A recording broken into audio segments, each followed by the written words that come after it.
Vamos lá, então, Hebreus 5, vamos ler mais uma vez.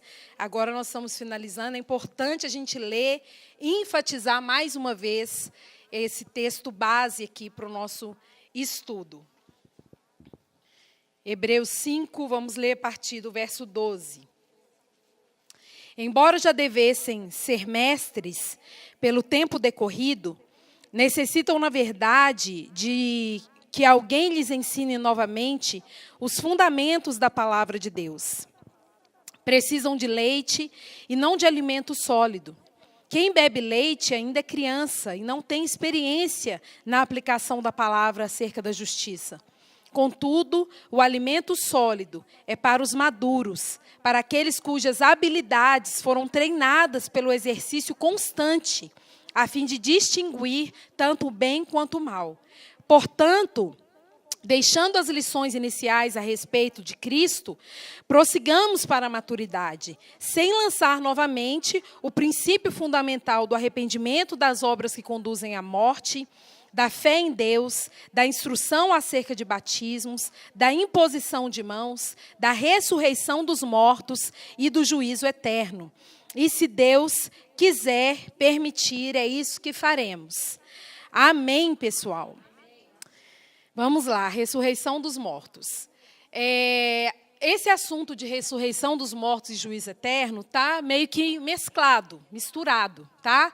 Os outros, os anteriores, arrependimento, fé em Deus, imposição de mãos, eram mais específicos, né?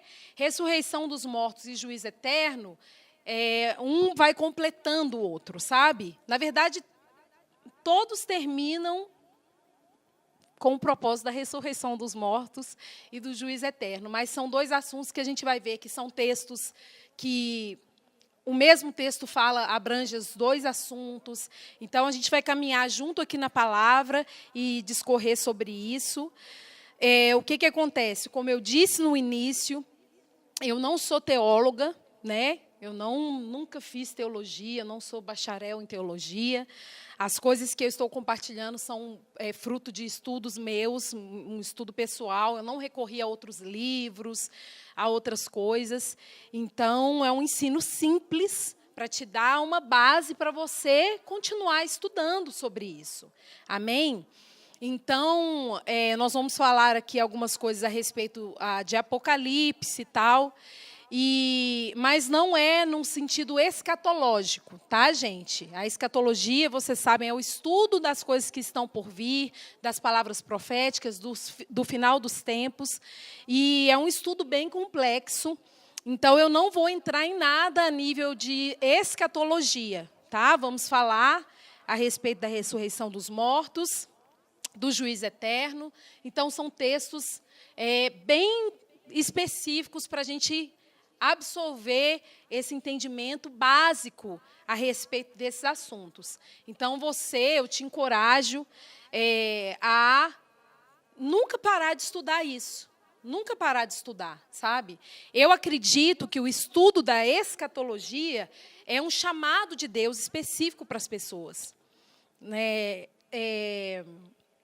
Eu acredito que as pessoas que se interessam pelo estudo da escatologia, elas têm já isso no coração delas por um próprio chamado de Deus, para que elas estudem, se dediquem e possam ensinar a outros.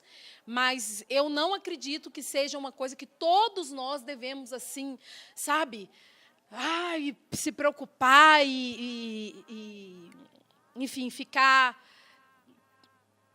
gastar muito tempo com isso, se você não sentir um chamado de Deus para estudar isso. Existem até algumas linhas que são muito perigosas, existe muito excesso, então a gente tem que ter muita prudência no estudo disso. Quando você for estudar escatologia, se você tiver esse interesse, tiver esse coração, procure indicações de homens sóbrios, de homens maduros na palavra, que não vão ensinar nenhuma besteira, ok? E o que acontece? Por muitos anos na igreja, o livro de Apocalipse foi visto como um livro assim, de mistério, sabe? E o livro de Apocalipse, gente, não é um livro de mistério. O livro de Apocalipse é um livro de revelação. É um livro de revelação, é um livro de conhecimento, é um livro para você ser preparado, ser antecipado quanto às coisas que Deus está por fazer, da era vindoura, enfim. Então, você não tem que ter medo do livro de Apocalipse. Pelo contrário, você tem que ler e ler muitas vezes, porque a palavra do Senhor fala no livro de Apocalipse: felizes são aqueles que leem e guardam as palavras desse livro. Por isso que eu sou feliz assim, gente. Porque eu amo o livro de Apocalipse. É um livro que a gente tem que ler sempre. Eu sempre estou voltando nele, sempre estou lendo, porque é maravilhoso. Enche o nosso coração de esperança, enche o nosso coração de temor. E você não tem que ter medo de ler o livro de Apocalipse. O livro de Apocalipse é para te consolar. É para te consolar, é para te despertar, é para te dar esperança. Não é um livro para te... Ai, meu Deus, e o dragão. Não, esquece o dragão, ele já está julgado, já está tudo determinado a respeito dele. Você tem que preocupar com você. Na sua vida de obediência, de dedicação ao Senhor. Então, existem coisas que na nossa vida diária, na nossa vida cristã, a gente, se você não sentir um chamado de Deus para isso, não precisa ficar achando que, ai meu Deus, o que será isso? Eu não entendo. Deixa que à medida que você for se dedicando, lendo 1, 2, 3, 4 vezes, e você vai recebendo da parte de Deus o esclarecimento e a direção de Deus a respeito do livro de Apocalipse. Agora, não deixe de ler, não fuja de nenhum livro da Bíblia, gente. Não fuja de Apocalipse, não fuja de Jó, tá bom? Não fuja, porque o livro de Jó é outro, que existe uma coisa em torno do livro de Jó. Não, porque o livro de Jó eu estou com medo de ler, porque, vou sofrer. É que Deus está me preparando para um grande sofrimento. Gente, por favor, para com isso. O livro de Jó é maravilhoso, tem revelações a respeito de Deus, que são incríveis, maravilhosas. Então, não fuja de nenhum livro da Bíblia. Mergulhe na palavra, ore, vá a fundo, não deixe de ler sua Bíblia, porque ela é que te lava, que te sustenta, que te nutre, que te transforma. Amém? Se eu ficar aqui falando da palavra, eu vou ficar aqui falando da palavra. Então, vamos entrar na palavra para que a gente possa concluir. Vamos lá. A morte física revela o que aconteceu com a vida espiritual do homem devido ao pecado. Mas, pela fé em Jesus Cristo, pela fé em sua morte e ressurreição, podemos garantir a nossa ressurreição para uma vida eterna com Deus. Gente, o plano eterno de Deus é que a gente esteja com Ele. É que a gente conheça Ele como Ele é. Esse é o plano eterno de Deus. Ele nos ama. E o desejo dele é que nós venhamos a conhecer a Ele como Ele é. E que nós estejamos onde Ele está. Onde Ele está. Então, Deus, Ele quer que a gente conheça Ele. Ele quer que Ele nos dê uma vida eterna por meio de Cristo Jesus, para que nós, então, pudéssemos ter acesso a todo conhecimento, a toda sabedoria, a toda graça, a toda inteligência, criatividade, majestade, poder e força.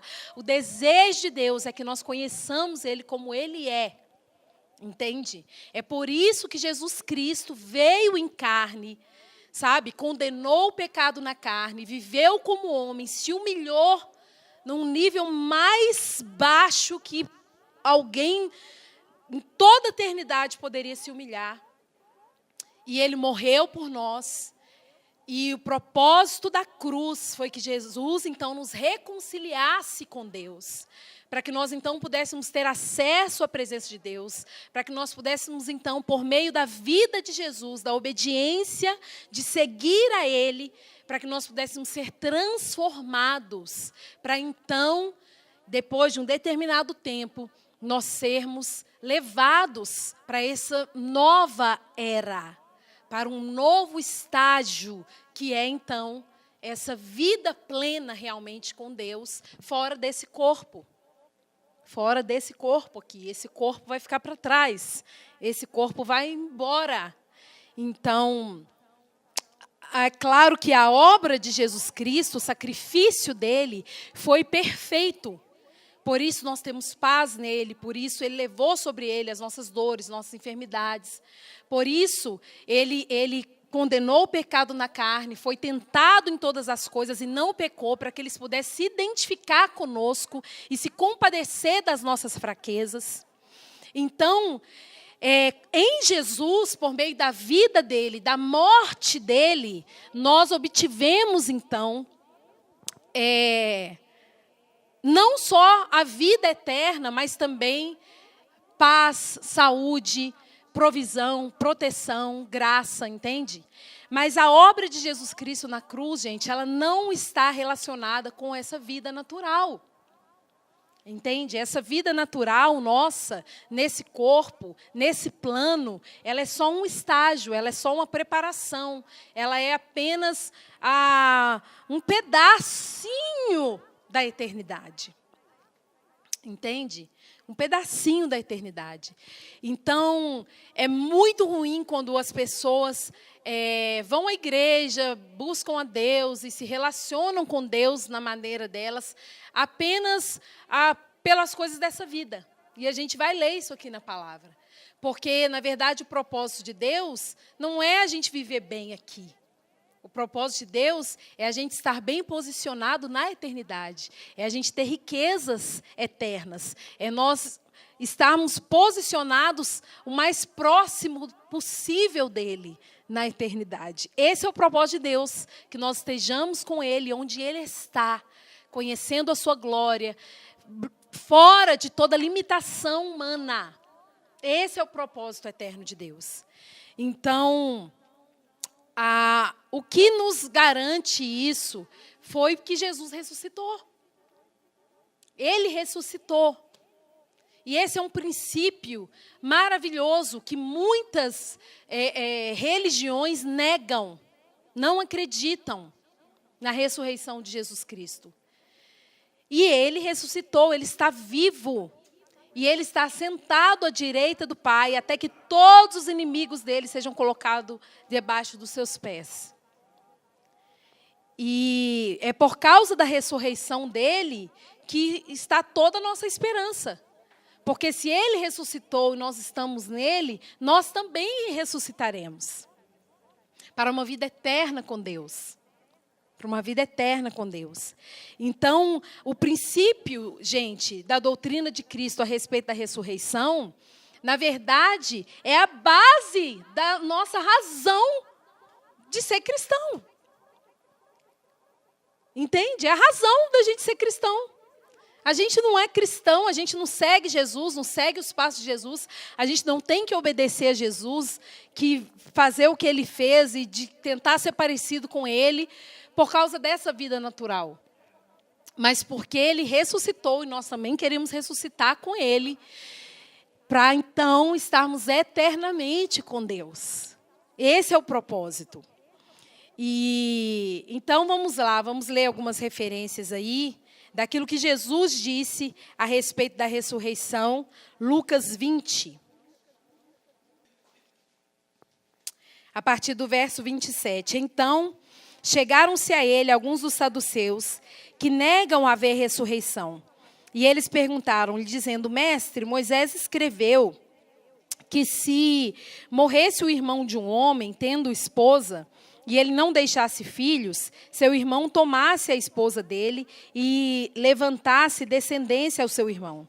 Houve, pois, 7 irmãos, e o primeiro tomou uma mulher e morreu sem filhos. O segundo tomou como esposa e morreu sem filhos. E o terceiro tomou, e semelhantemente também, os 7. E eles não tiveram filhos e morreram. E depois de todos, a mulher também morreu. Portanto, na ressurreição, de qual deles será a mulher? Pois os 7 a tiveram por esposa. E Jesus respondendo disse-lhes: os filhos desse mundo casam-se e dão-se em casamento, mas os que são considerados dignos de alcançar o mundo vindouro e a ressurreição dos mortos não se casarão nem se darão em casamento, nem podem mais morrer, porque são iguais aos anjos e são os filhos de Deus, sendo filhos da ressurreição. Agora que os mortos hão de ressuscitar, até Moisés o mostrou no arbusto, quando ele chamou ao Senhor Deus, Deus de Abraão, Deus de Isaque, Deus de Jacó. Porque ele não é Deus de mortos, mas de vivos. Porque para ele todos vivem. Então, alguns dos escribas disseram, respondendo-lhe: mestre, tu disseste bem. E depois disso, eles não ousaram perguntar-lhe questão alguma. Então, Jesus fala aí claramente que na ressurreição nós seremos como os anjos, né? Não haverá sexualidade, entende? Não haverá sexualidade. E então lá não vai haver casamento, glória a Deus, sou vitória, eu fico super feliz com isso, gente. Eu amo o Júnior, tá, gente? Sou apaixonada, mas eu sou mais apaixonada com Jesus. Ai, Senhor, esse casamento é canseira, né, gente? E Paulo quis falar com a gente, ó, não casa, porque eu quero evitar que você sofra muitas tribulações. Mas a gente casa, aí a gente passa por muitas tribulações, não é? Melhor é quem não casa, tá, gente? Ó. Mas Deus é bom, o casamento é um mandamento de Deus também, é parte do propósito dele, a família é parte do propósito de Deus. Então, a gente brinca assim, mas prova disso, né, de que lá na eternidade, nesse mundo vindouro, Deus tem um propósito muito mais excelente, que lá não vai ter casamento. Ê, glória! Vocês gostam, né, gente? Ai, Senhor, vamos lá. João 5. Vamos passar para o João, que o João foi o que mais falou a respeito da ressurreição dos mortos.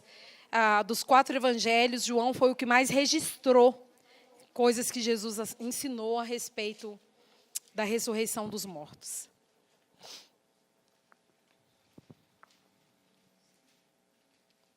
João 5, verso 24.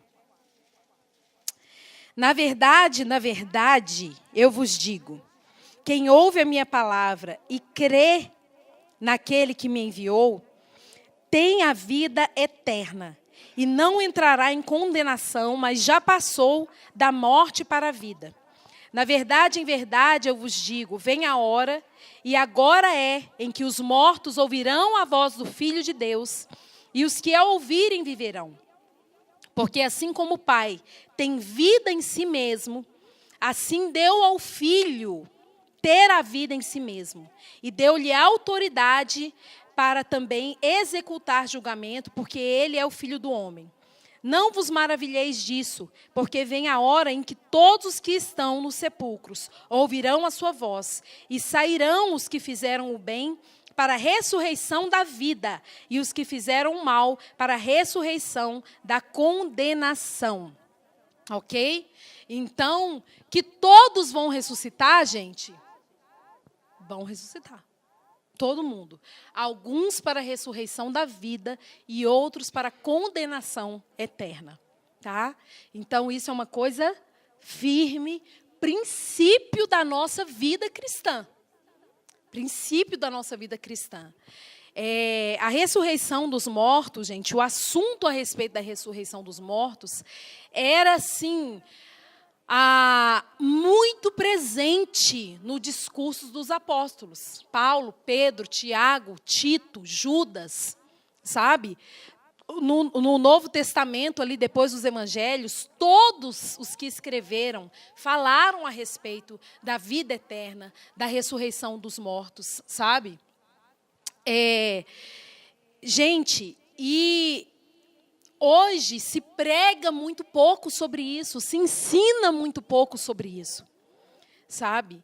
Por isso, uma oportunidade como essa é um tesouro para nós, porque apesar de ser um fundamento e de ser a razão de toda a nossa purificação, da gente dizer não ao pecado, da gente se santificar, sabe? Da gente viver uma vida íntegra. Por que a gente vive uma vida íntegra? Por que a gente é desafiado, chamado a viver uma vida de santidade, a viver uma vida de retidão, a se envolver com a obra de Deus? Por quê? Qual é a razão de tudo isso? A vida eterna, gente. A vida eterna é a razão, sabe? E hoje se fala muito pouco a respeito disso.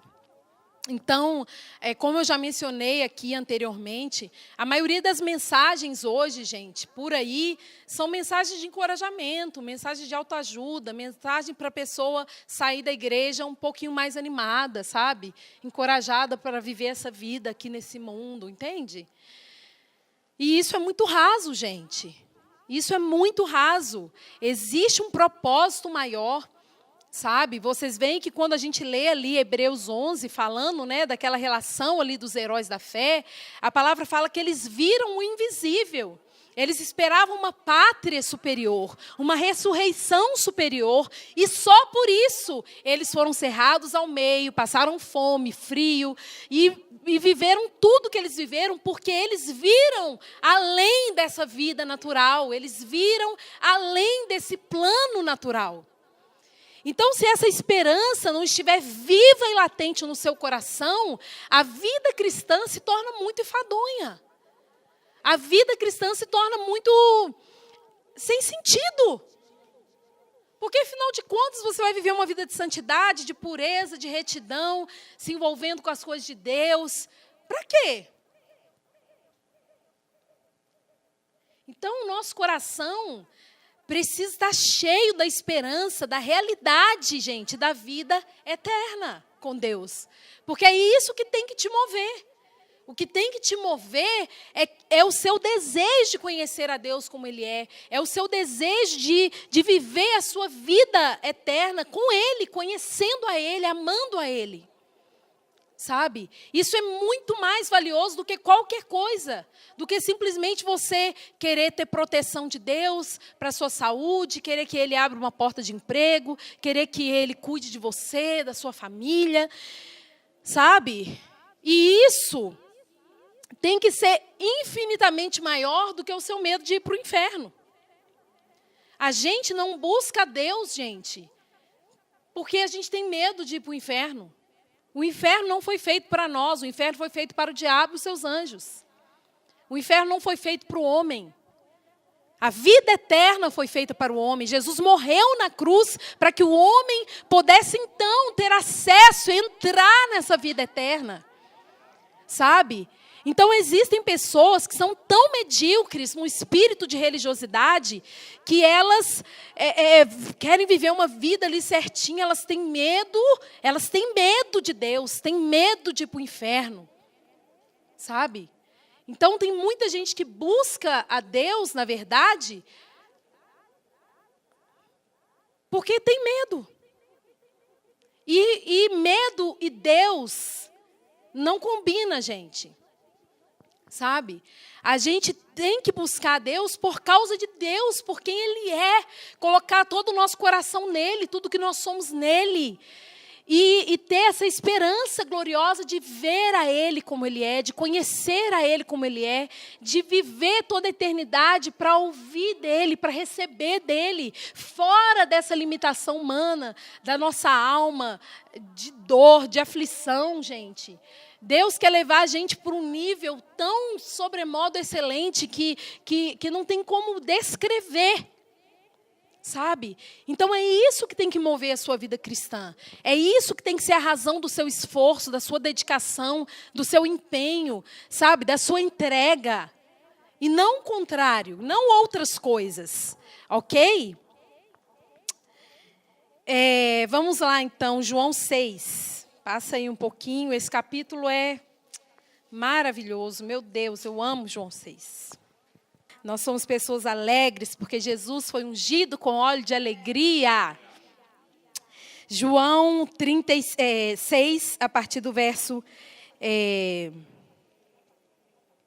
deixa eu ver aqui. a partir do verso 26. Jesus, respondeu-lhes e disse-lhes: na verdade, eu vos digo que me buscais, não porque vistes milagres, mas porque comeste do pão e vos saciaste. Trabalhai não pela comida que perece, mas pela comida que dura para a vida eterna, o qual o Filho do Homem vos dará. Porque a ele Deus o Pai o selou. Então lhe disseram: o que nós faremos para executarmos as obras de Deus? Jesus respondeu e disse-lhes: essa é a obra de Deus, que creiais naquele que ele enviou. Disseram-lhe, pois: que sinais, pois, fazes tu para que vejamos? O que operas? Nossos pais comeram maná no deserto, como está escrito: deu-lhes a comer do pão do céu. Então Jesus lhes disse: na verdade eu vos digo, Moisés não vos deu o pão do céu, mas o meu Pai vos dá o verdadeiro pão do céu, porque o pão de Deus é aquele que desceu do céu e dá vida ao mundo. Então disseram-lhe: Senhor, dá-nos sempre desse pão. E Jesus disse-lhes: eu sou o pão da vida. Aquele que vem a mim nunca terá fome. Quem crê em mim nunca terá sede. Mas eu vos digo que vós também me tendes visto, mas não credes. Todo aquele que meu Pai me dá virá a mim, e o que vem a mim, de maneira nenhuma eu lançarei fora. Porque eu desci do céu não para fazer a minha própria vontade, mas a vontade daquele que me enviou. E esta é a vontade do Pai que me enviou, que nenhum de todos que ele me deu se perca, mas que eu ressuscite no último dia. Primeira vez que Jesus menciona.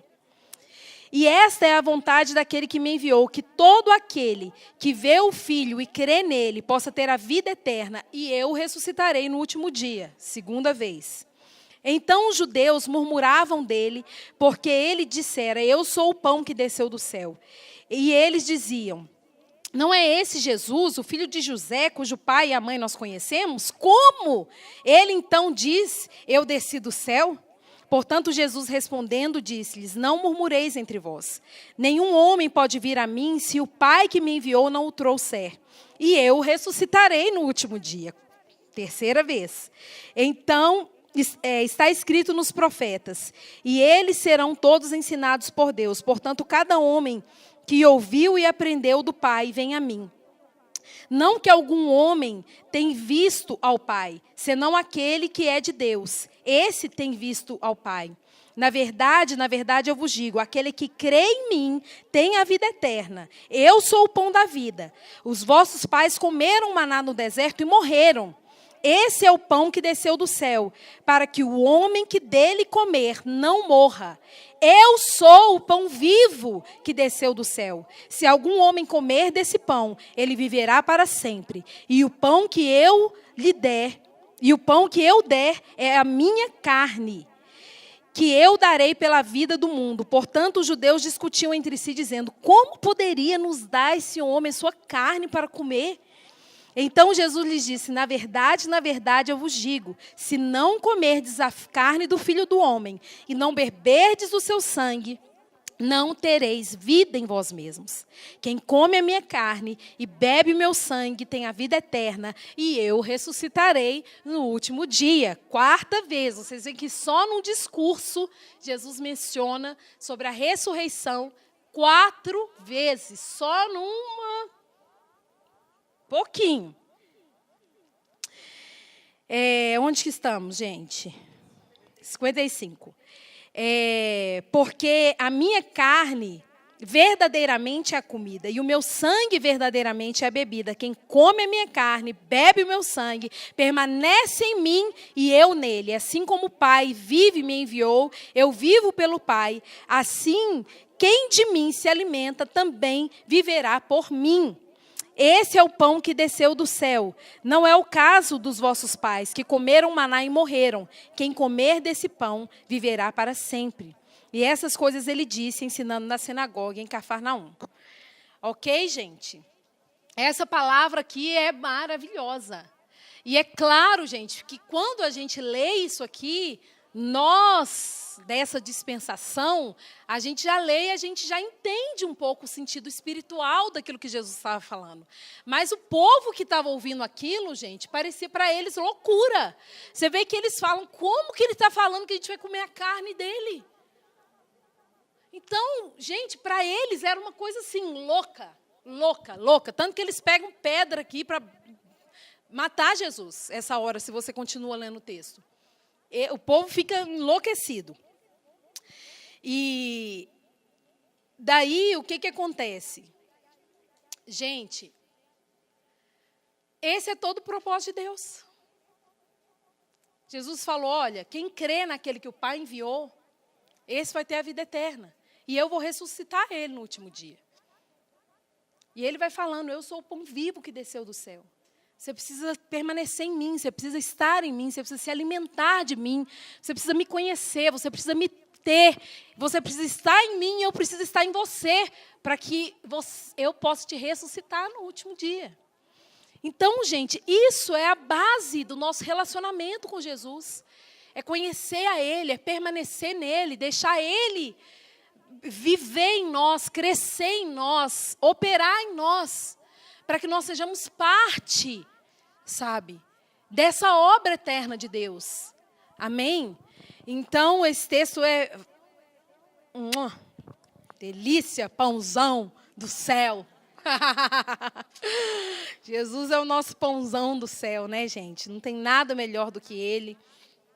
E esse texto também dá para a gente muito embasamento no tocante àquilo que Paulo depois ensinou a respeito da ceia, daquilo que Jesus também, no último dia, fez com os discípulos. Então, quando nós ceiamos, né, o apóstolo Paulo depois falou isso e nos ensinou que ele recebeu do Senhor e ele estava passando isso para a igreja. E a gente sabe que era uma prática, uma doutrina também de Cristo, apesar dela não ser mencionada, que todas as vezes que nós comemos o pão, bebemos o cálice, nós estamos declarando, né, que nós cremos que Deus enviou Jesus para morrer por nós e nós temos nesse sacrifício tudo que nós precisamos, mas mais do que tudo que nós precisamos nessa vida, quando nós ceiamos, nós anunciamos a vinda dele. Nós anunciamos a nossa esperança, anunciamos porque a gente é crente. Não é porque que a gente vive para Ele, porque nós cremos que Ele virá nos buscar e nós estaremos com Ele eternamente. Amém? Então, vamos comer desse pão, gente. Vamos beber desse sangue. Vamos ser lavados, vamos ser alimentados por meio de Jesus. Vamos permanecer nele, para que quando Ele vier, nós não sejamos envergonhados. Amém? João 11. Essa passagem aqui de quando Jesus vai, né, para poder estar com Lázaro, Maria, Marta. Verso 21. Então disse Marta a Jesus, Senhor, se tu estivesses aqui, meu irmão não teria morrido. Mas agora eu sei que tudo quanto pedires a Deus, Deus te concederá. E disse-lhe Jesus, teu irmão há de ressuscitar. E disse-lhe Marta, eu sei que ele há de ressuscitar no último dia.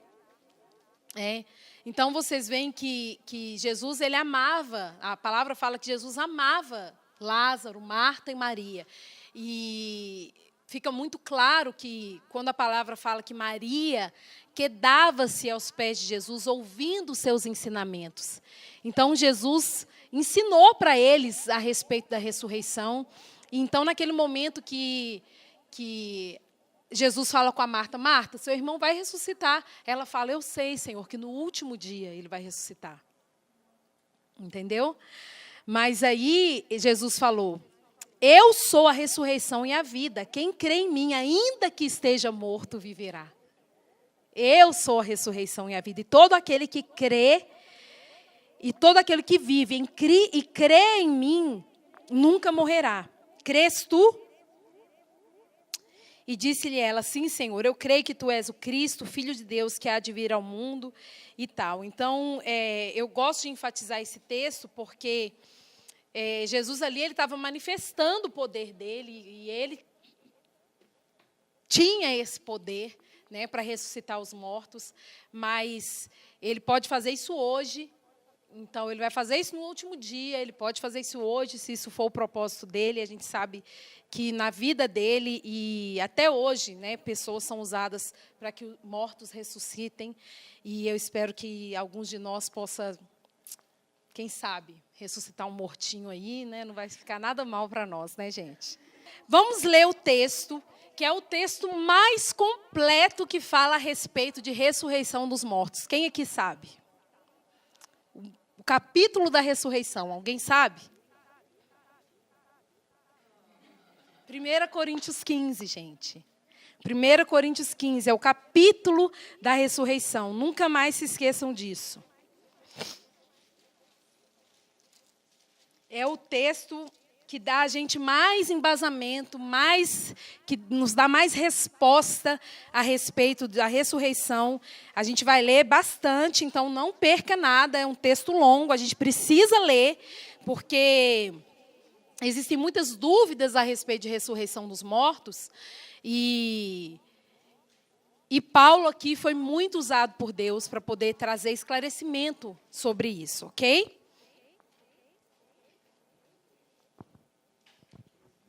1 Coríntios 15. Vamos ler, então, a partir do 12. A partir do verso 12. Vamos seguir aí até o final. Ora, embora se pregue que Cristo ressuscitou dos mortos, como dizem alguns dentre vós que não há ressurreição dos mortos? Mas se não há ressurreição de mortos, então Cristo não ressuscitou.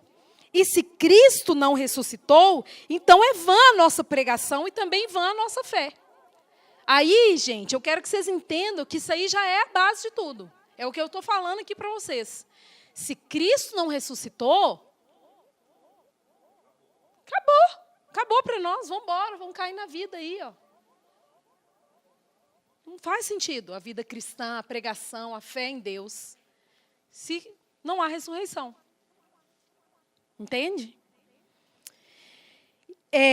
Verso 15. Sim, e se somos achados por falsas testemunhas de Deus, pois testificamos de Deus que ressuscitou a Cristo, ao qual ele não ressuscitou, se é que os mortos não ressuscitam. Porque se os mortos não ressuscitam, então Cristo não ressuscitou. E se Cristo... Ah, não, eu já li isso, gente. Espera aí. Eu já tinha lido, né? Ah, tá, é porque está repetindo, tá. Porque se os mortos não ressuscitam, então Cristo não ressuscitou. E se Cristo não ressuscitou, a vossa fé é vã. Ainda estáis nos vossos pecados. Por quê? A obra de Jesus, gente, o nascimento dele, toda a obra de Jesus, o nascimento, a vida, a morte, só completa e finaliza com a ressurreição. Está entendendo? Por isso a gente não tem que aceitar nunca um Jesus que está pregado numa cruz. Porque ele não está ali. Aquilo foi uma coisa transitória. Necessária, mas transitória. Jesus não está ali, né? Então, a obra de Jesus Cristo, e isso é importante quando a gente for evangelizar as pessoas, quando alguém fizer algum questionamento para nós, a gente precisa entender que a obra de Jesus não foi só a vida piedosa que ele teve, o poder que ele tinha para curar, para fazer milagre, o nascimento dele, né, que ele foi concebido no ventre de uma mulher virgem, foi reconhecido como homem, viveu na carne, e ele morreu pelos nossos pecados. Termina aí? Não. Se tivesse terminado aí, nós não estaríamos aqui.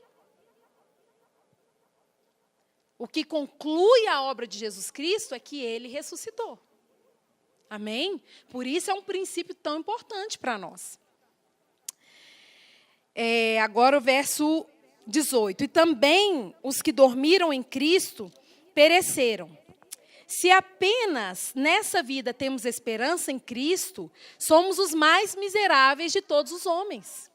Né? O que eu sempre falei, já falei aqui, quer dizer, se a nossa esperança em Cristo Jesus, ela está só relacionada da gente ter um trabalho, da gente ter saúde, da gente ter uma família abençoada, da gente Tchau, tchau. Não tem razão de ser. Mas agora, Cristo ressuscitou dos mortos, tornando-se as primícias dos que dormem. Pois desde que a morte veio por um homem, também por um homem veio a ressurreição dos mortos. Porque assim como em Adão todos morrem, igualmente também em Cristo todos serão vivificados. Mas cada homem em sua própria ordem. Cristo, as primícias, depois os que são de Cristo na sua vinda. Então virá o fim, quando ele tiver entregue o reino a Deus, ao Pai, e quando ele tiver derrubado todo o governo, toda a autoridade e poder, porque ele deverá reinar até que tenha colocado todos os inimigos debaixo dos seus pés. O último inimigo que será destruído é a morte, porque ele colocou todas as coisas debaixo dos seus pés. Mas, quando ele diz que todas as coisas lhe estão sujeitas, está claro que exclui-se aquele que colocou todas as coisas sob ele, ou seja, o Pai, Deus. E quando todas as coisas lhe estiverem sujeitas, então o mesmo Filho também se sujeitará àquele que todas as coisas lhe sujeitou, para que Deus possa ser tudo em todos. Do contrário, o que farão os que são batizados pelos mortos, se os mortos de todo não são ressuscitados? Por que então se batizam pelos mortos? O que acontece nesse texto, gente? Esse texto de 1 Coríntios 15, 29, é a única menção a respeito disso. O que dá a gente entender que naquela época, nos primeiros anos da igreja, alguém se colocava na posição de ser batizado nas águas, em nome de Jesus, por alguém que já tinha morrido. Entendeu? Por alguém que já tinha morrido. Só que o Dandu, que vocês sabem que ele é doutor em teologia. Então, ele estudou a Bíblia muitos anos, estuda até hoje. E eu recorri a ele, é claro, eu vou direto na fonte, né? E eu falei com ele, Dan, me explica sobre esse texto. E ele falou para mim que nós não temos um outro embasamento a respeito disso. E que depois, nos anos seguintes da igreja, nunca se ouviu falar dessa prática, entende? De que alguém se colocava para ser batizado no lugar de alguém que tinha já morrido. Tá? Então, se você falar, mas será que pode fazer isso? Bem, aqui está falando que eles faziam. Mas é a única menção, e nos anos que se seguiram da igreja, nunca mais se ouviu falar desse tipo de prática. Então, não é uma coisa que a gente vê hoje, tá? Ok? Isso aqui é só para deixar claro aqui, se alguém ficar com alguma dúvida em relação a isso. Então, não é algo que nós fazemos, tá, gente? Mas eles faziam. Então, Paulo estava questionando ele o seguinte: espera aí, se então os mortos não ressuscitam, por que então vocês se batizam no lugar de alguém que já morreu?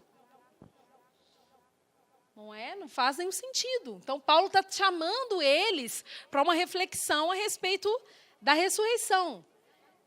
É uma consciência, uma compreensão, ok? E ele fala, não se deixem... Não, espera aí. 30. E por que estamos nós em perigo toda hora, ele fala, pela glória que tenho de vós em Cristo Jesus, sendo Senhor nosso, cada dia morro, ele fala.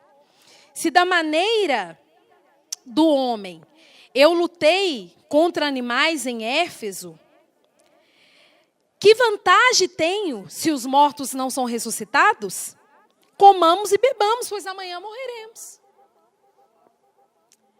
Então, ele está falando, se não existe ressurreição, então por que a gente luta? Por que a gente enfrenta as coisas dessa vida? Por que a gente se desgasta pelo Evangelho se a ressurreição não é real? Não, vamos comer e beber aí, minha gente. Cair no mundo que já deu para nós. Estão entendendo? Então, Paulo é bem firme nisso e eu amo essa passagem. E aí ele fala, não se deixe enganar, as comunicações malignas corrompem as boas maneiras. As más conversações, né, corrompem as boas maneiras. Despertai para a justiça e não pequeis, porque alguns não têm o conhecimento de Deus, e falo isso para vergonha vossa. Mas alguns homens dirão, como são ressuscitados os mortos, e com que corpo eles virão? E aí Paulo começa então a destrinchar. Olha o que ele fala. Tolo. O que tu semeias não é despertado se não morrer. Né? A gente sabe que a semente, ela só dá o fruto se ela morrer. E aí ele começa a falar. E quando tu semeias, não semeias o corpo que será, mas um grão desnudo. Pode ser de trigo ou de algum outro grão.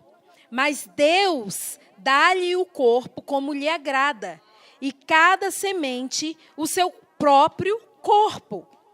Nem toda carne é a mesma carne, mas há um tipo de carne dos homens. Outra é a carne dos animais, outra dos peixes, outra das aves.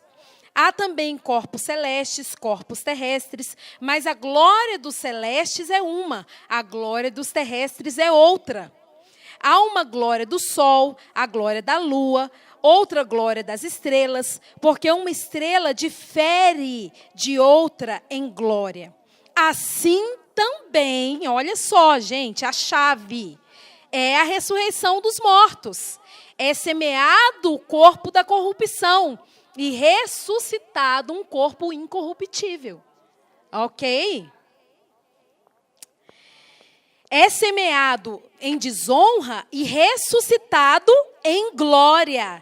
É semeado na fraqueza e ressuscitado em poder. É semeado o corpo natural e ressuscitado no corpo espiritual. Ora, se há corpo natural, também há corpo espiritual. E assim está escrito: o primeiro homem, Adão, foi feito em alma vivente. O último Adão foi feito em um espírito vivificante. Mas não é primeiro o que é espiritual, mas o que é natural, e depois o que é espiritual. O primeiro homem é da terra, terreno. O segundo homem é o Senhor do céu. Tal qual o terreno, tais são também os terrenos. E tal qual o celestial, tais são também os celestiais, gente. Amém? E assim como temos portado a imagem do terreno, assim também portaremos a imagem do celestial. Meu Deus! Meu Deus! Agora digo-vos, irmãos, que carne e sangue não podem herdar o reino de Deus, nem a corrupção herdar a incorrupção. Eis aqui vos digo um mistério: nem todos dormiremos, mas todos seremos transformados. Ou seja, nem todos passaremos por essa morte natural, né? Que muitas vezes na Bíblia é falado sobre dormir, né? Esse sono transitório. Nem todos dormiremos, mas certo é, todos seremos transformados. Em um momento, em um piscar de olhos, ante a última trombeta, porque a trombeta soará e os mortos serão ressuscitados incorruptíveis e nós seremos transformados. Porque é necessário que este corruptível seja revestido de incorruptibilidade e que isso que é mortal se revista de imortalidade. E quando este corpo corruptível tiver sido revestido de incorruptibilidade e esse mortal tiver sido revestido de imortalidade, então se cumprirá o provérbio que está escrito: a morte foi tragada pela vitória. Ó morte, onde está o seu aguilhão? Ó sepultura, onde está a sua vitória? O aguilhão da morte é o pecado, e a força do pecado é a lei. Mas graças a Deus que nos dá a vitória por meio de nosso Senhor Jesus Cristo. Portanto, meus amados irmãos, sede firmes e inabaláveis, sempre abundantes na obra do Senhor, sabendo que o vosso trabalho no Senhor não é em vão. Meu Deus! Por isso que a gente é crente, meu povo. Meu Deus! Gente, isso dá sentido à minha vida. Isso dá sentido à minha vida. Meu Deus! Nós precisamos ensinar isso para as pessoas, gente. Nós precisamos lembrar disso todo dia. Falar, peraí, gente, para que eu vou no ensaio? Para que eu fico ouvindo pregação? Para que eu tenho que dizer não para o pecado? Para que eu tenho que viver uma vida santa? Para que eu tenho que buscar a Deus? Para que eu tenho que ler a minha Bíblia e orar e desenvolver os meus dons? Por que tudo isso? Porque no Senhor o nosso trabalho não é vão. Sede firmes e inabaláveis, meus irmãos, porque vocês têm uma promessa que é gloriosa. Uma promessa que é gloriosa, nós vamos ser transformados, esse mundo vai passar. Tudo isso que hoje nos cansa, nos afadiga, nos atribula, nos estressa, vai acabar. Então nós precisamos nos lembrar, gente, de que existe uma ressurreição superior. Existe algo indizível que está preparado para nós na eternidade. E isso... Por isso, vale a pena todo o nosso envolvimento, todo o nosso esforço, toda a nossa santificação, ter uma vida separada. Por isso, vale a pena. Por isso, vale a pena.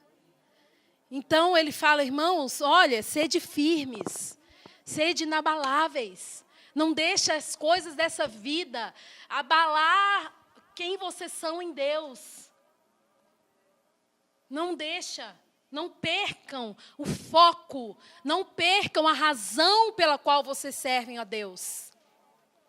Não percam. Amém, gente? Então é isso, esse corpo vai ficar para trás. Nós vamos ser, gente, como Deus. Nós vamos ter um corpo glorificado. Nós vamos ter uma vida, sabe? Eu já compartilhei essa experiência com alguns de vocês. Teve um dia que nós estávamos numa vigília. E muitas vezes, quando eu estou adorando a Deus, gente, eu quero, às vezes, explodir, sabe? Eu quero, meu Deus, eu quero alcançar o coração dele, sabe? Então, muitas vezes, enquanto eu estou adorando e que eu estou cantando, eu ouço outras vozes, sabe? Cantando junto comigo. Então, tipo, eu estou cantando aqui a voz principal, mas aí eu ouço contralto, eu ouço tenor, eu ouço várias vozes. E às vezes eu estou cantando e vem uns arranjos, umas coisas lindas na minha mente, mas eu não consigo executar, por causa da minha limitação vocal, por causa da minha extensão vocal. Então, tipo assim, às vezes eu estou ali cantando, adorando, eu estou ouvindo, mas eu não consigo fazer tudo o que eu gostaria de fazer, porque eu tenho uma limitação no meu corpo, né, natural. E um dia, nós estávamos numa vigília, e Deus me deu um cântico espiritual, e a gente estava assim, em altos lugares com Deus. E eu ouvindo aquelas vozes, e eu queria fazer, e eu chamando o pessoal, faça outra voz aí, fulano, você faz outra, me ajuda, vamos adorar a Deus com tudo que a gente tem. E eu comecei, tipo assim, clamar a Deus, falar, Deus, eu queria te adorar com mais intensidade, eu queria te dar mais, mas a minha voz não chega nesse tom que eu queria cantar para o Senhor bem alto, bem agudo, mas a minha voz não vai. E o Espírito de Deus falou comigo, na eternidade você vai adorar sem nenhuma limitação. Ah, gente... Meu Deus, eu ganhei a vida. Vamos adorar a Deus sem nenhuma limitação, porque aqui, quando a gente adora a Deus, a gente tem a nossa limitação física. Entende? Vocal desse corpo. A gente tem nossas limitações emocionais, mentais, intelectuais. Nossa alma fica falando um monte de mentira para a gente. Ai, o que vão pensar de você? Ai, você está ridícula. Ai... Não dança assim não, porque você está chamando atenção. E um monte de limitação. A gente tem um monte de limitação em torno de nós. Mas na eternidade, gente, nós vamos adorar a Deus sem limitação. Meu Deus, eu quero voar lá, sabe? Eu quero, sei lá, Não sei como é que vai ser, gente. Eu sei que vai ser sem limitação. Sabe? Eu sei que lá eu não vou ter limitação nenhuma. Eu vou adorar a Deus. Maranata, ora vem, Senhor Jesus. Amém, gente? Então, é isso que o apóstolo Paulo está ensinando para a gente. E vocês podem sempre recorrer a esse texto. Gente, sempre recorrer a esse texto. Tá? Que semeia-se o corpo natural, vai ser ressuscitado o corpo espiritual. Semeia-se um corpo semelhante ao terreno, mas vai ressuscitar o corpo semelhante ao espiritual, ao celestial. Ok? Então, que forma que vai ter? Como que vai ser? Gente, vamos preparar para ir, que lá a gente vai saber. Tá bom? A gente não precisa ficar muito preocupado com muita coisa. O negócio é viver uma vida de obediência, se envolver com Deus e ser vigilante para que quando isso se manifestar, nós sejamos prontos. Amém? Prontos. Vamos ler Apocalipse, capítulo 20.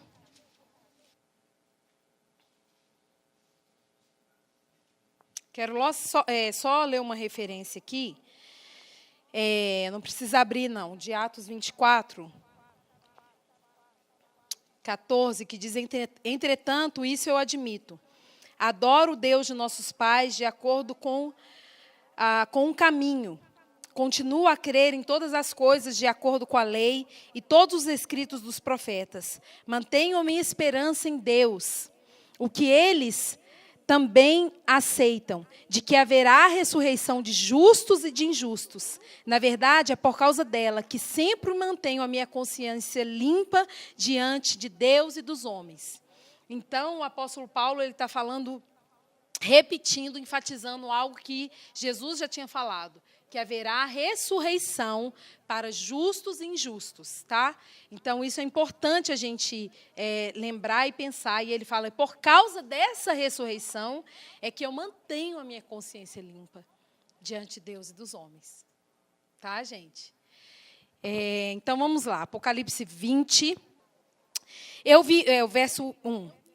E eu vi um anjo descer do céu, tendo a chave do abismo, e uma grande corrente em sua mão. E ele prendeu o dragão, a antiga serpente, que é o diabo e Satanás, e amarrou-o por 1000 anos. E lançou-o no abismo, e ali o encerrou, e pôs um selo sobre ele, para que ele não mais enganasse as nações, até que os 1000 anos se cumprissem, e após isso, ele devesse ser solto por um pouco de tempo. E vi tronos, e assentaram-se sobre eles, e julgamento foi-lhes dado.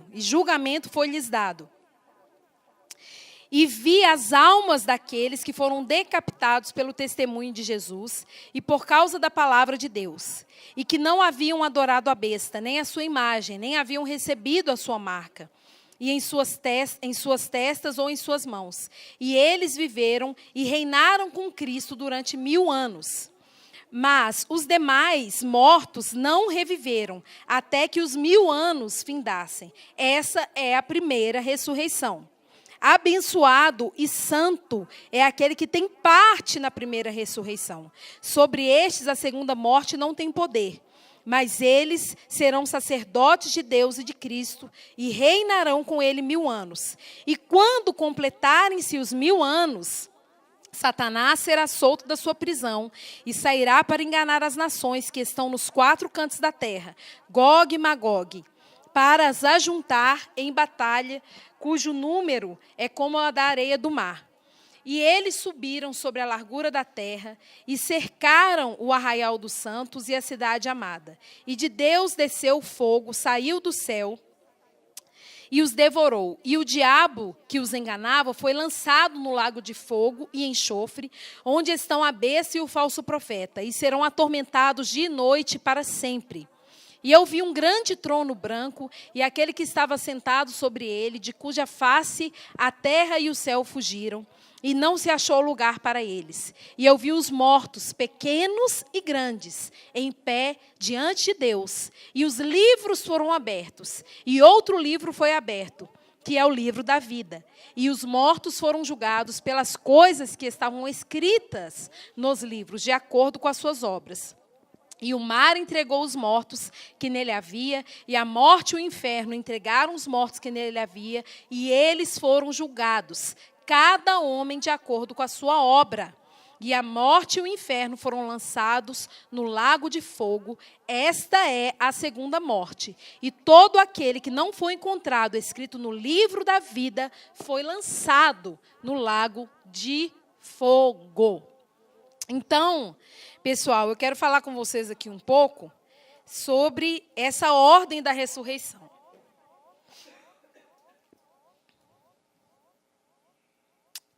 Ok? 1 Tessalonicenses 5. Vocês não precisam que nada lhes sejam escrito, irmãos, a respeito do tempos e datas desses acontecimentos, porque sabem que o dia do Senhor virá como um ladrão que surge à noite. Quando as pessoas estiverem dizendo, tudo está tão em paz e seguro, a destruição se abaterá repentinamente sobre elas. A semelhança das dores de parto que sobrevêm sobre a mulher grávida. E não haverá escape. Entretanto, irmãos, vocês não estão em trevas, para que o dia os tome de surpresa como um ladrão. Vocês são pessoas que pertencem à luz, ao dia. Não pertencemos nem à noite nem às trevas. Portanto, não se permitam adormecer como os demais. Ao contrário, permaneçam alertas, sóbrios. Quem dorme, o faz à noite. Quem se embebeda, assim procede à noite. Pelo fato que pertencemos ao dia, permaneçamos sóbrios, revestindo-nos da confiança e do amor como uma couraça e colocando a esperança de sermos libertos. Porque Deus não deseja que experimentemos sua ira, mas que obtenhamos a libertação por meio do nosso Senhor Jesus Cristo, que morreu em nosso favor, para que quer estejamos vivos, quer estejamos mortos, possamos viver junto a Ele. Portanto, encorajem-se uns aos outros e edifiquem uns aos outros, como vocês já têm feito. Amém, gente? Então, o apóstolo Paulo está falando aqui sobre isso, porque se nós permanecemos em Deus, fiéis ao Senhor, vivendo uma vida frutífera, uma vida constante, então nós não temos que temer. Nós podemos permanecer confiantes no Senhor, esperando então a sua manifestação. Amém? Vamos lá então.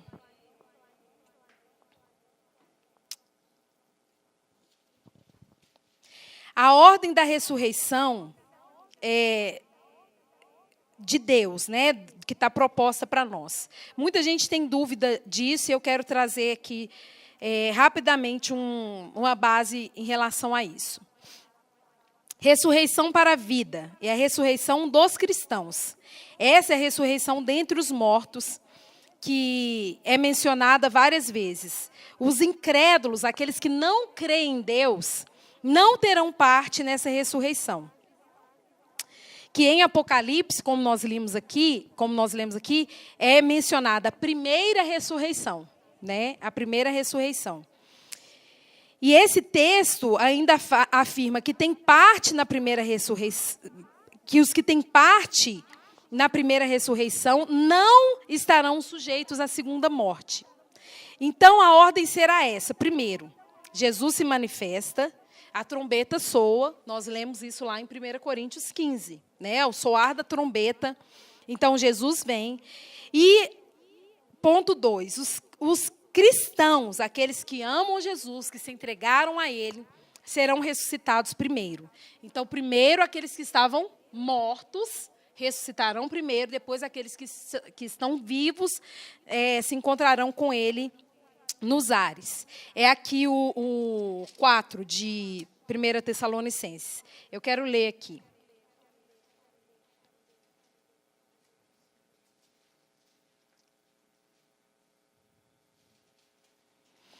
A partir do verso 13. Agora, irmãos, desejamos informar-lhes a verdade sobre os que morreram. De outra forma, vocês se entristeceriam como os demais, que não têm em quem pôr a sua esperança. Né? O apóstolo Paulo está falando assim, irmãos, quanto àqueles que dormem, eu não quero que vocês fiquem, né, desesperados, como aquelas pessoas que não têm esperança em Deus. E aí ele fala, pelo fato de crermos na ressurreição de Jesus, também acreditamos que Deus, por meio de Jesus, tomará consigo aqueles que morreram. Ao dizermos isso, baseamo-nos na própria palavra do Senhor. Nós, os vivos, quando o Senhor vier, com certeza não precederemos aqueles que morreram. Porque o próprio Senhor descerá do céu com forte voz e com o chamado de um som dos anjos, com o soar da trombeta de Deus. E os que morreram unidos ao Senhor serão os primeiros a se levantar. Então, nós que ainda estivermos vivos, seremos elevados às nuvens para nos encontrar com o Senhor nos ares. E assim estaremos para sempre com o Senhor. Amém? Então, os mortos, soar da trombeta, os mortos ressuscitarão primeiro, aqueles que morreram no Senhor. Então, gente, as pessoas que não conheceram a Deus, não se renderam, não reconheceram, vão permanecer mortas. E aqueles que não vão permanecer aqui nessa vida. Então, nós que estivermos vivos, seremos arrebatados. Na nossa ressurreição estarão também os mártires, aqueles que morreram por causa do testemunho que deram da palavra de Jesus. E a gente leu isso aqui. Isso será antes do milênio. Tá, gente? Essa primeira ressurreição acontece antes do milênio. Então, aí, nós vamos reinar durante 1000 anos com Cristo. Esses 1000 anos, a gente não sabe como vai ser, tá, gente? A gente não sabe se vai ser 1000 anos mesmo, 1000 anos no nosso tempo, né? Então, a gente não sabe como que vai ser isso. O Senhor denominou milênio, 1000 anos, mas nós não sabemos em que esfera vai ser esse tempo. Então, nós receberemos um corpo espiritual e imortal, como nós lemos aqui em 1 Coríntios. Daí em João, vamos voltar lá para o João.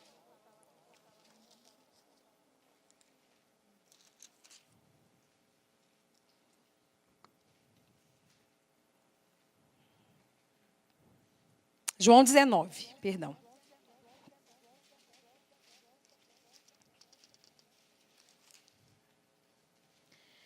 25 e 27, diz assim. Oh, meu Deus, espera aí, gente.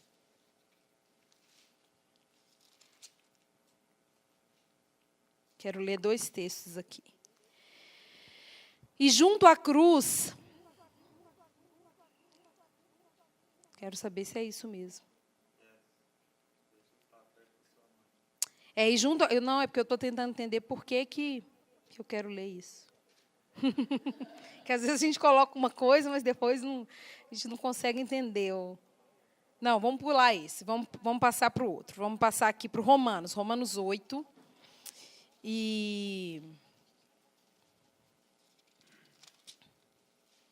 Romanos 8, 23. Que diz assim, 22, porque nós sabemos que toda a criação geme uníssono, e uníssono sofre dores de parto até agora. E não só ela, mas nós mesmos também, que temos as primícias do Espírito, também gememos em nós mesmos, esperando a adoção, a saber, a redenção do nosso corpo. Então, gente, o que nós aguardamos como cristãos é isso. É essa esperança, é esse dia, é esse momento em que nós seremos livres desse corpo que nos faz sofrer tanto. E daí, então, gente, acontecerá a ressurreição para o juízo, a ressurreição dos incrédulos. Aqui estarão, depois do milênio, depois que a gente reinar 1000 anos com o Senhor, que a Bíblia não fala muita coisa disso, é só esse Apocalipse. Então, a gente não sabe como vai ser, a gente sabe que vai ter esse período em que nós vamos reinar com o Senhor. E daí, depois disso, vai ser a ressurreição para o juízo. A ressurreição dos incrédulos, o restante dos mortos e os incrédulos que estiverem vivos, que não participaram na primeira ressurreição.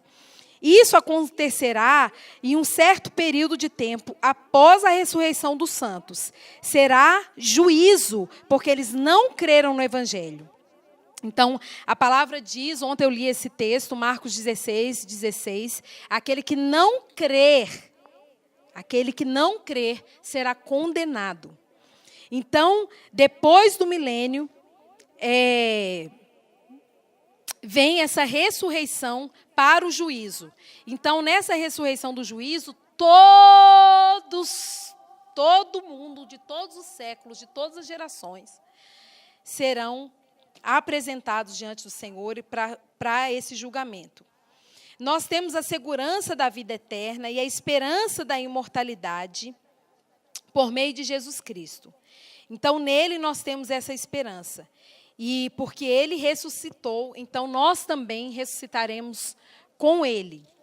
Então, gente, as pessoas que ressuscitaram nessa primeira ressurreição, elas nunca mais verão a morte, né? Então, a palavra fala, felizes aqueles que tiverem parte na primeira ressurreição. Então, toda a nossa corrida, gente, é para a gente estar nisso, tá bom? Combinado? Vamos todo mundo aqui combinar que vamos parte da primeira ressurreição? Porque ninguém aqui vai querer ficar para saber como é que vai ser, né? Em nome de Jesus, nós vamos prosseguir nisso. Eu quero saber se tem mais algum texto aqui que eu quero ler sobre isso. Ficou claro. Quero que vocês anotem 2 referências aí para vocês lerem. Atos 17, isso, do 29 até o 34. E Atos 26, também eu quero que vocês anotem essa referência. Atos 26, verso 8.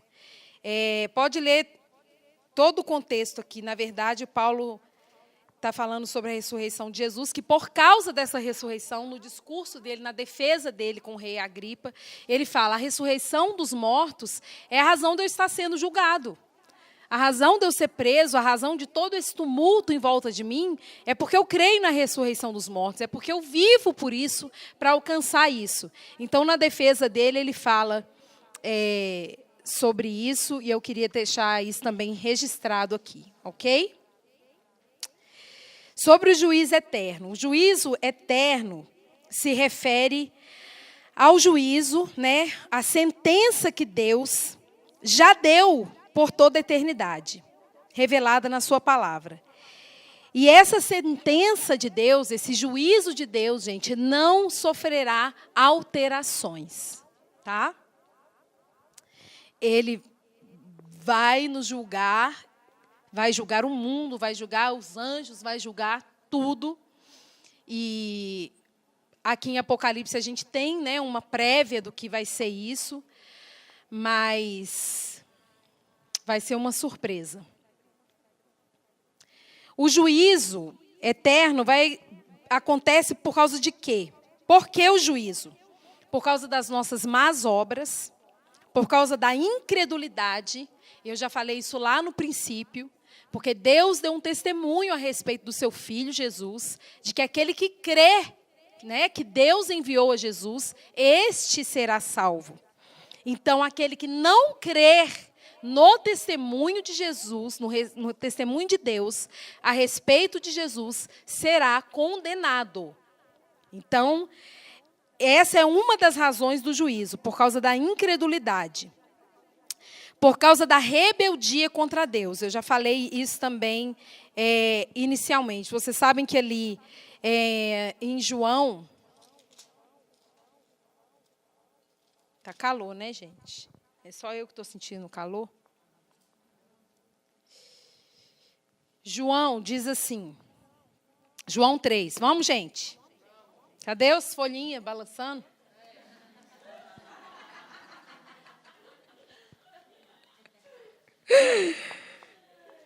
Vocês deram uma piscadinha aí, não deram, não? Estou aqui falando, ué. João 3. Esse texto é muito forte, meu Deus. A partir do verso 16. Porque Deus tanto amou o mundo, que deu o seu Filho único, para que todo aquele que nele crer possa ter a vida eterna, em vez de ser completamente destruído. Porque Deus não enviou o seu Filho ao mundo para julgar o mundo, mas para que por meio dele o mundo fosse salvo. Vocês entendem, gente? Tão simples. Deus não enviou Jesus para julgar o mundo, mas para salvar o mundo.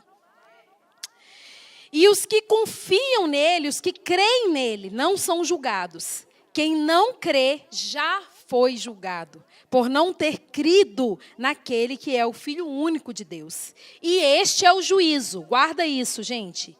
Este é o juízo, que a luz veio ao mundo, mas os homens amaram mais as trevas do que a luz. Porque as suas ações eram ímpias. Quem realiza as coisas más odeia a luz e a evita, para que as suas ações não sejam expostas. Mas quem realiza o que é verdadeiro se aproxima da luz, para que todos possam ver que as suas ações são realizadas por meio de Deus. Então, toda a questão do juízo, gente, eterno, no tocante ao homem, porque é claro que quando se fala a respeito de Satanás, o juízo sobre ele é por outra questão. O juízo de Satanás, do diabo, da antiga serpente, é por outra coisa. Mas o juízo do homem, o juízo de Deus sobre o homem, é porque a luz veio ao mundo, mas as pessoas amaram mais as trevas do que a luz. Então, vocês veem que o juízo de Deus sobre o homem, gente, pasmem com isso, não tem a ver com o diabo. Vocês entendem isso? Não tem a ver com o diabo.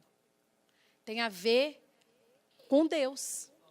Tem a ver com quem Deus é. Tem a ver com o propósito dele. Tem a ver com o amor dele. Tem a ver que se você preferiu amar a Deus, conhecer a Deus, andar na luz de Deus, ou se você preferiu viver a sua vida. Então, as pessoas elas se perdem muito achando que o diabo tem um interesse de que a gente vá para o inferno. O nosso problema, gente, não é o diabo. O nosso problema é a gente. O nosso problema é a gente. Então, o juízo de Deus, quando a gente estiver diante de Deus, a gente não vai poder falar, mas que o diabo fez isso, isso, isso, Senhor, na minha vida. O Senhor não viu, não. Entende? Então, a gente tem que desmistificar, a gente tem que desconstruir essa ideia na nossa mentalidade religiosa, de que foi passado para a gente de alguma forma, que sobre essa nossa luta, que o diabo, entende? Gente, são as nossas decisões, é o quanto a gente se aproxima da luz, é o quanto a gente ama a verdade. É isso que determina tudo na nossa vida. Tudo que o diabo faz, gente, contra nós, é para roubar de nós a realidade da vida eterna, a realidade do nosso sacerdócio, a realidade da nossa vida com Deus. É isso que o diabo faz, por isso que ele nos distrai, por isso que ele quer cansar a nossa mente, por isso que ele quer nos deixar confusos. Agora, quando nós formos julgados, a gente não vai ser julgado por causa da obra do diabo. A gente vai ser julgado por causa das nossas obras. Então, o nosso julgamento diante de Deus, o diabo não tem nada a ver. A sentença dele é outra, a razão pela qual ele já foi julgado é outra. Não tem nada a ver conosco.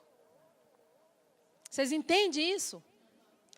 Então, é importante enfatizar isso, porque, enfim, existe muita coisa aí que a gente, às vezes, fala, porque o diabo, né? Não, é a gente mesmo. Ou a gente ama a verdade, compra a verdade, vive na verdade, ou a gente vai se perder. Entendeu? Então, ok. Vamos lá, então. Deixa eu ler alguns textos aqui. Quem é o juiz? O juiz é Deus. Deus julgará o mundo por meio de Cristo Jesus. Em João 5 fala isso. João 5, 22. Vocês lembram que eu comecei esse estudo lendo Colossenses capítulo 1, que fala que Deus, aprove a Deus fazer convergir em Cristo Jesus todas as coisas. Então, Deus é o juiz, mas Ele julgará o mundo por meio de Jesus Cristo. Por quê? Porque Jesus venceu, porque Ele condenou o pecado na carne, porque Ele se manifestou em carne e Ele venceu o pecado. Então, Ele recebeu da parte de Deus toda a autoridade, todo o poder para julgar todo o homem, toda a humanidade. Ok? Porque quando o homem olha para Jesus, o homem não encontra razão para viver uma vida de pecado. Porque se Jesus, sendo homem, venceu o pecado, o que Ele quis dizer para nós? Vocês também podem vencer. Vocês têm o meu exemplo, Jesus falou. Vocês têm o meu exemplo, então vocês também podem vencer. João 5, 22, que diz assim: porque o Pai a nenhum homem julga, mas confiou ao Filho todo o juízo. Ok? Confiou ao Filho todo o juízo. Então, Deus é o juiz e Ele julgará o mundo por meio de Jesus Cristo. Isso também é falado, Romanos 2,16.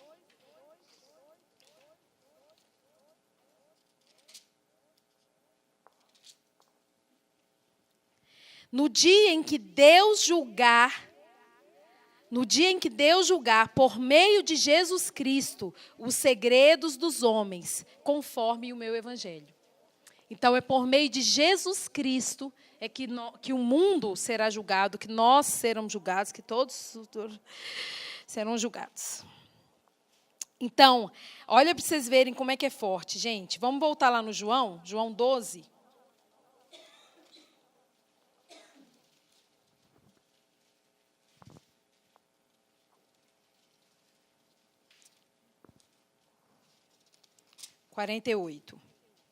Que diz assim: quem me rejeitar e não receber as minhas palavras, já tem quem o julgue. A palavra que eu tenho falado, esta o julgará no último dia. Porque eu não tenho falado de mim mesmo, mas o Pai que me enviou, Ele me deu um mandamento quanto ao que dizer e como falar. Isso é tão forte, gente, porque nós seremos julgados por meio de Jesus Cristo. Qual será o critério? A palavra. A palavra que vai ser o padrão, a palavra que vai ser a medida. É por meio da palavra de Deus, por meio da palavra que Jesus disse, que Jesus ensinou, é que nós seremos julgados. Por meio da palavra que eu tenho falado para vocês, por meio da palavra que eu tenho ensinado para vocês. É por meio desta palavra que o mundo será julgado. Então, quanto mais a gente absorver da palavra, quanto mais a gente conhecer a palavra, quanto mais a gente entrar na palavra de Deus, mais a gente vai aprender, mais a gente vai ser ajustado e alinhado e, enfim, não vamos desprezar. Cristo nos julgará com justo juízo, revelando assim os propósitos mais íntimos do coração do homem. Eu já li esse texto.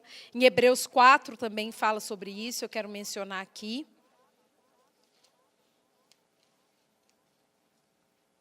Hebreus 4:12, que diz assim: porque a palavra de Deus é viva e eficaz, é poderosa, é mais aguda do que qualquer espada de 2 gumes, penetrando até a divisão da alma e do espírito, das juntas e medulas, e discerne os pensamentos e as intenções do coração.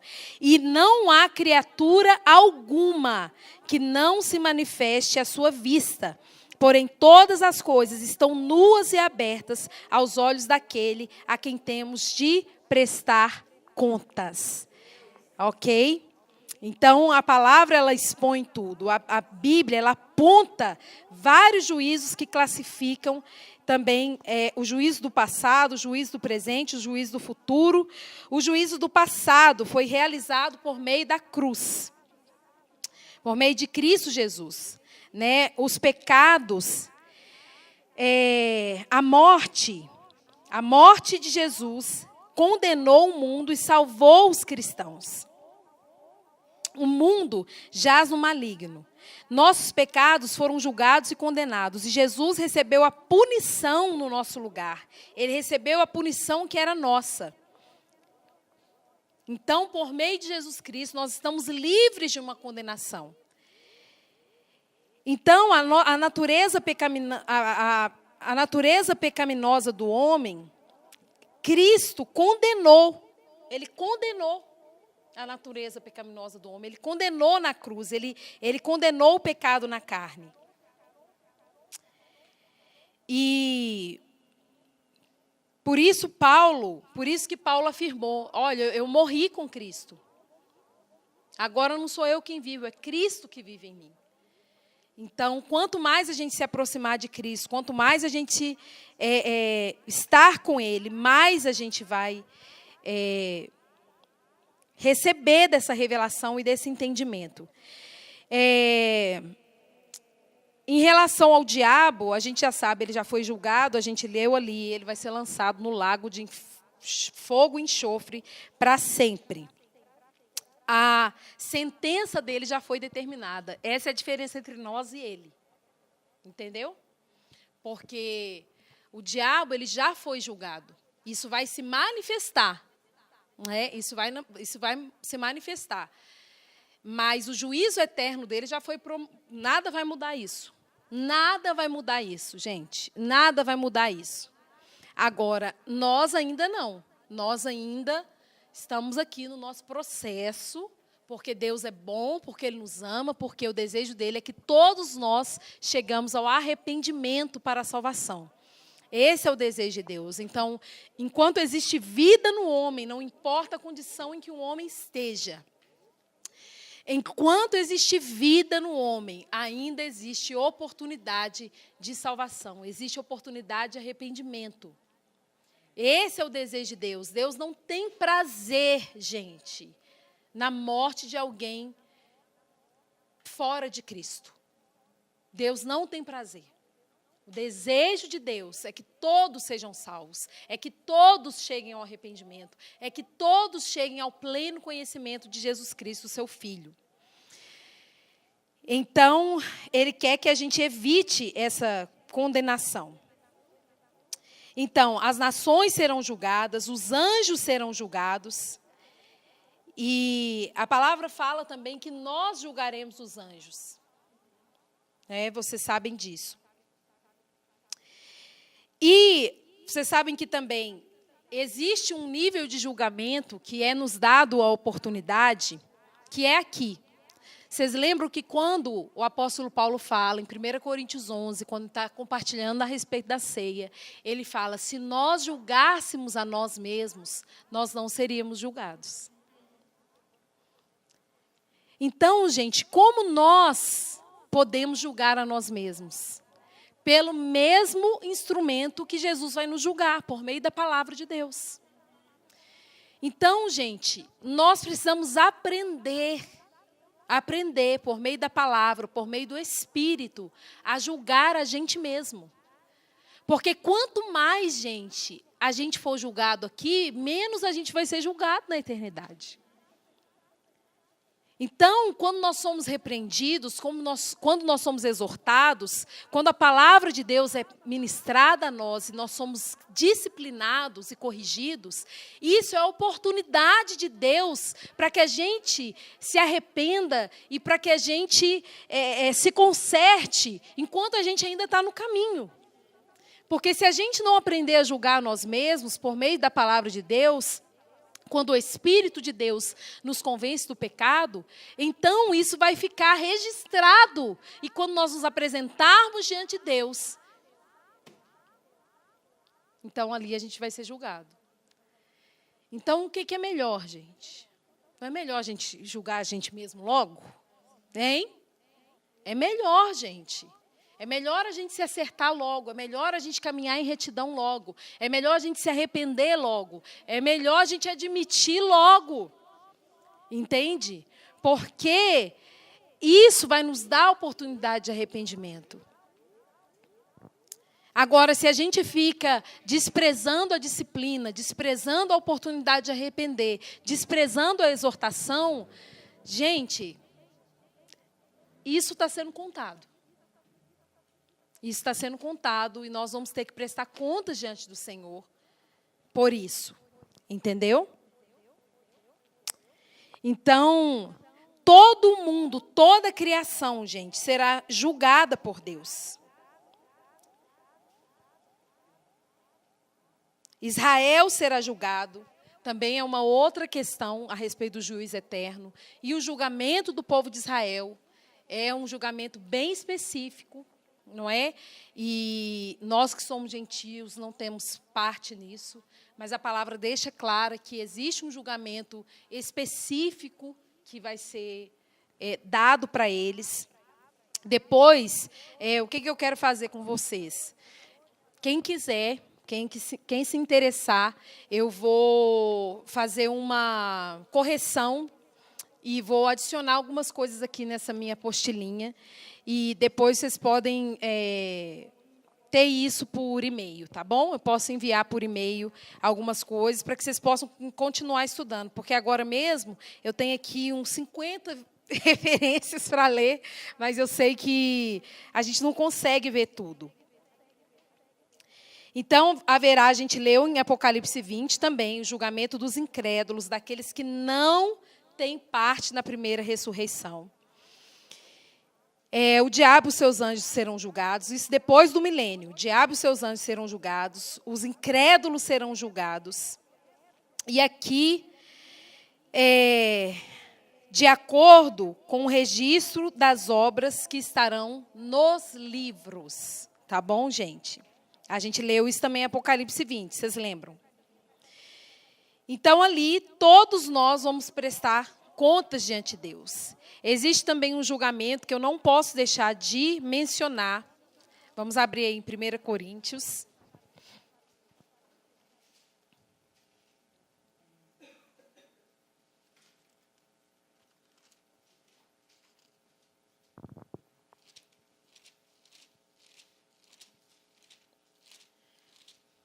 Só um instantinho aqui, gente. Deixa eu achar. 1 Coríntios, capítulo 3.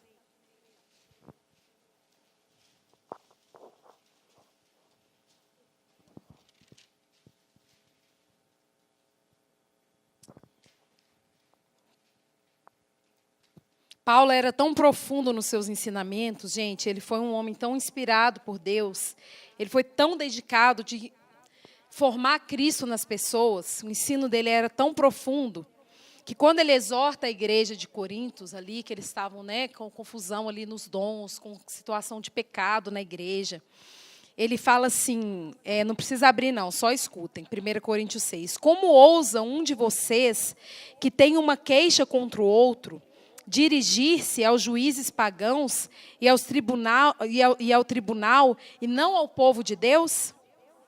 Vocês não sabem que o povo de Deus julgará o universo? Então, Paulo, porque a igreja de Corinto, ela estava ali numa confusão, entendeu? Um julgando o outro, eu sou de Paulo, eu sou de Apolo, e parará, e, enfim, quando você lê a carta, você tem essa dimensão. E Paulo está falando assim, meus irmãos, mas será possível que vocês, tendo alguma questão entre vocês têm que ir no tribunal? Vocês têm que levar essa causa a pessoas que não conhecem a Deus? Será que vocês não sabem, meus irmãos, que vocês vão julgar o universo? Quer dizer, então, em coisas naturais dessa vida, em coisas simples, vocês não conseguem julgar as coisas? Então, ele leva a coisa lá para um padrão eterno. Está entendendo? Aí ele fala, se vocês julgarão o universo, são incompetentes para julgar essas causas menores? Que vergonha, né? Vocês não sabem que nós haveremos de julgar os anjos? Para não mencionar os assuntos da vida cotidiana. Então, quer dizer, irmãos, aprendam a julgar as coisas pela palavra de Deus. Aprendam se há alguma questão, se há alguma desavença, se há alguma contenda, se há alguma injustiça que está no meio de vocês. Por favor, aprendam a julgar essas coisas por meio da palavra de Deus. Porque se vocês não forem capacitados para julgar essas coisas menores, as coisas da vida cotidiana, como é que vocês vão julgar, então, os anjos e as coisas do universo? Então, gente, o padrão que está proposto para nós é um padrão muito elevado. E aqui em 1 Coríntios 3, ele fala assim, vamos ler a partir do verso 8. Quem planta e quem rega são o mesmo, mas unicamente Deus é quem faz crescer. No entanto, cada um será recompensado de acordo com o seu trabalho. Eu já estou finalizando, tá, gente? No entanto, cada um será recompensado de acordo com o seu trabalho. Porque nós somos colaboradores de Deus. Vocês são o campo de Deus, o edifício de Deus. Usando a graça que Deus me deu, lancei o alicerce como um mestre construtor experiente. E outra pessoa está construindo sobre ele. Contudo, que cada um seja cuidadoso de como constrói. Porque ninguém pode lançar outro alicerce além do que já está posto, que é Jesus Cristo. Alguns usarão ouro, prata, pedras preciosas para construir sobre o alicerce. Outros usarão madeira, feno ou palha. No entanto, o trabalho de cada um será avaliado pelo que é. O dia mostrará, porque será revelado pelo fogo, que testará a qualidade do trabalho de cada um. Se o trabalho de alguém construído sobre o alicerce permanecer, ele receberá recompensa. Se for consumido pelas chamas, ele sofrerá perda e escapará com a sua vida, mas será como um escape através do fogo. E eu quero mencionar isso aqui, gente, que é muito importante a respeito de tantas denominações que nós temos aí. Paulo, ele está falando aqui a respeito de segmentos, a respeito de doutrinas, a respeito de ensinos. E aí ele está falando assim, o alicerce é Cristo, o fundamento é Cristo. Sobre esse fundamento que é Cristo, cada um vai construir esse edifício, cada um vai escolher que tipo de material que ele vai construir sobre esse edifício. Então, uns vão construir com prata, outros vão construir com ouro, outros vão construir com pedra preciosa. Já outros não vão querer pagar esse preço. Vão construir com feno, com palha. Mas o que acontece? A obra de cada um sobre esse alicerce, que é Cristo Jesus, será provada, julgada, passada pelo fogo. Isso, gente, está falando a respeito de tudo que é construído em nome de Jesus. Então, por exemplo, nós temos várias denominações. né? Nós temos presbiteriana, Assembleia de Deus, Deus é amor, a Cristã do Brasil. Vai falando aí, nós temos um universal, batista, metodista, ortodoxa, luterana, parará, tudo, a gente tem tudo isso. Se o alicerce dessas denominações e de outra é Cristo, presta atenção. O alicerce é Cristo, isso não muda, não é?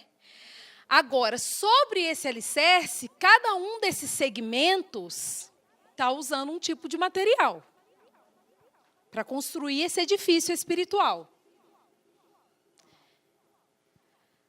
Quando Jesus vier, quando nós formos julgados, gente, tudo isso vai ser provado. Então, a Bíblia fala que aquele que construiu com palha, com feno, com madeira, será salvo, mas será como que salvo pelo fogo. Agora, aquele que construiu usando pedra preciosa, ouro, esse vai permanecer. Então, gente, o que eu quero dizer com isso? Não cabe a nós. A nossa opinião, o nosso julgamento nesta vida natural aqui, não muda em nada. O alicerce é Cristo. E vai chegar o tempo em que todos esses segmentos e doutrinas vão ser julgados por Deus. E nesse dia desse julgamento, quando o fogo provar todas essas coisas, então aquele que construiu, usando pedra preciosa e ouro, vai permanecer. Quem construiu, usando palha, feno, madeira, não vai permanecer. Entende, gente? Então, não cabe a nós emitir, aqui nessa vida natural nossa, julgamento a respeito dessas doutrinas, desses segmentos. Entendeu? Não cabe a nós. Porque só Deus é que sabe que tipo de material que eles estão usando para construir sobre o fundamento que é Cristo. Ok?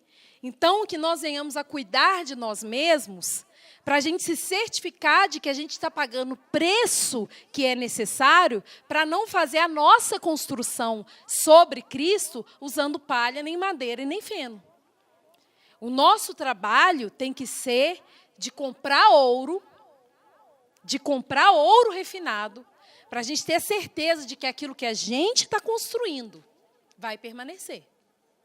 Agora, se que o outro está construindo, que preço ele está pagando, que tipo de material que ele está usando para construir sobre Cristo, isso aí, gente, vai ser provado. Ok? Então, eu queria mencionar isso, não quero que vocês esqueçam disso, para que a gente não se perca. Vou finalizar, prometo agora. 2 Pedro. Vou ler a partir do 1. Essa segunda carta, amados, escrevo-vos agora. Em ambas, as quais desperto vossas puras mentes por meio de recordações, para que vos lembreis das palavras que foram ditas antes pelos santos profetas e do nosso mandamento como apóstolo do Senhor e Salvador. Sabendo disso, primeiro, que virão os últimos dias, escarnecedores andando conforme suas próprias concupiscências, e dizendo, onde está a promessa da sua vinda? Porque desde que os nossos pais dormiram, todas as coisas continuam como eram desde o princípio da criação. E nisto, eles são voluntariamente ignorantes, que pela palavra de Deus, os céus existiam desde a antiguidade, e a terra que permanece fora da água e dentro da água, pelas quais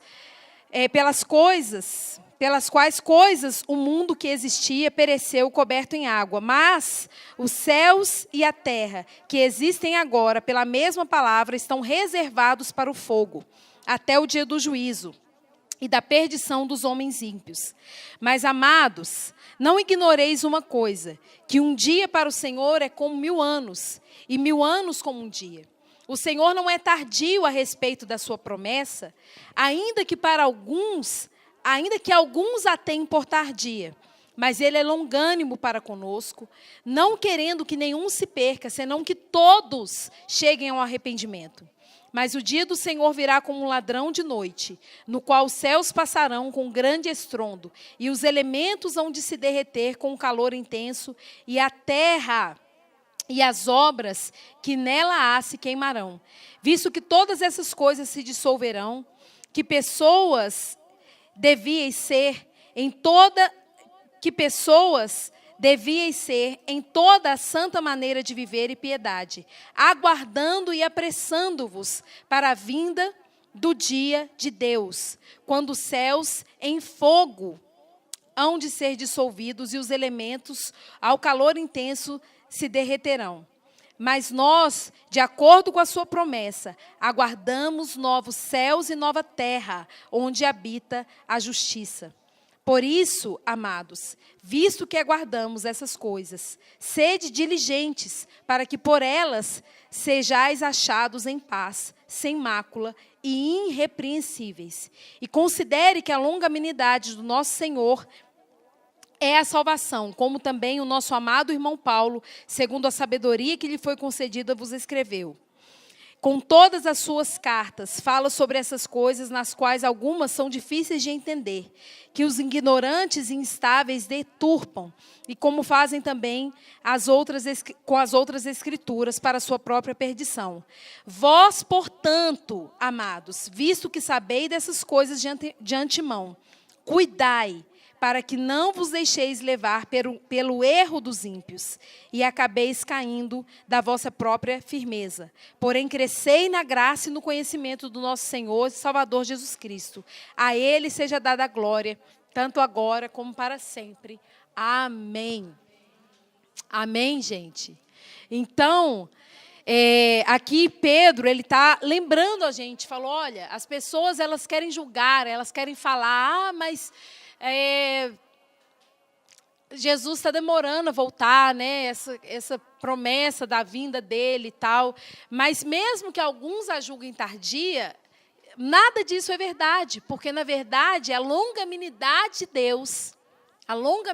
Deus é que tem preservado ainda a humanidade para que outros ainda sejam acrescentados e cheguem ao arrependimento.